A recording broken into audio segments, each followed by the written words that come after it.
Hello, y'all. Welcome to Wandering Words, and today we're going to be speaking about Sisu Road to Revenge.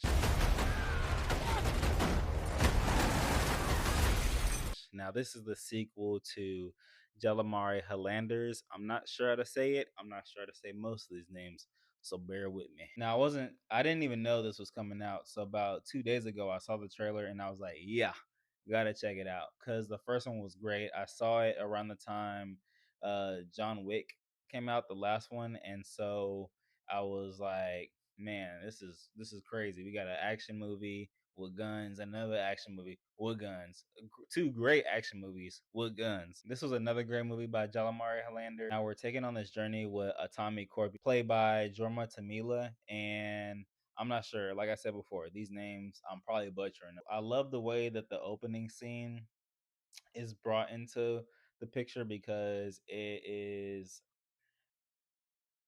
an animation that turns into the real life scene.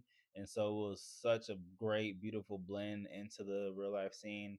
And I just wanted to point that out. So we're taking on this journey with Corpy. The story is told into different chapters and it gives the theme of each chapter. So um, it's pretty fast paced. It starts off with showing a little bit of background as to the reasoning why Corpy's on his journey and why the main villain, which is played by Stephen Lang, he's the main villains in all the Avatar movies, and his character name is Igor Dragunov, and it just gives us the reasoning why this guy is wanting to take this guy down, and then why that guy is wanting to take that guy down.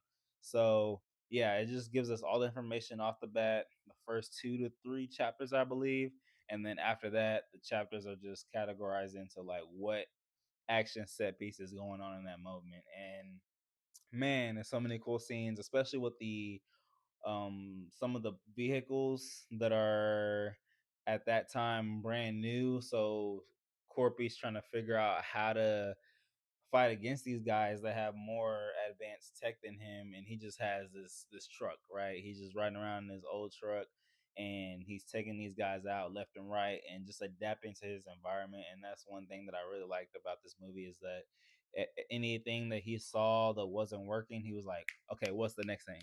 What's the next thing? How can I execute this guy, even though he has this advanced tech at that time. So watching him power through those moments was really cool to see. And Stephen Lang kills it as a villain. I mean, that's his whole, I wouldn't say his whole career, but that's all I know him by as the villain. So yeah, he does a great job in this film with his presence and just keeping the sights on to what he's trying to take care of, right? And that's he has a reason why he's doing it, and Corpy has a reason why he's doing it as well. Now, segueing from that point, you gotta suspend some belief when you watch this movie.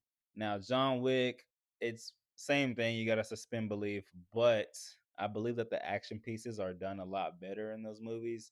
So when you see some moments in here, you gotta be like, okay, okay, right? You gotta just like belief out the window, right?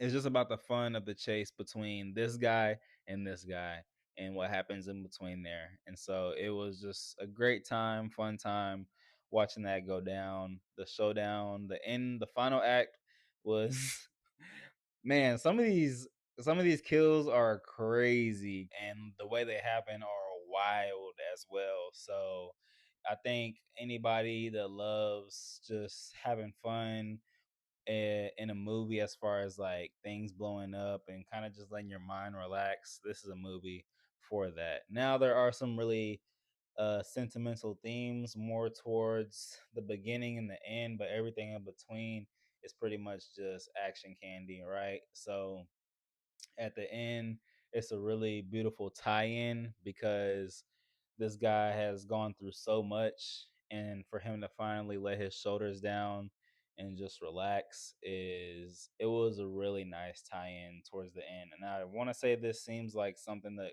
kind of seals the deal for the Sisu series, but there's always going to be that chance of where he comes out of retirement or things like that. But the ending is done in a way where it's not just another segue into the next movie. It's done to where If possible, he can come back. If not, then it's okay. I believe this is a really solid sequel to the first one, done just as well.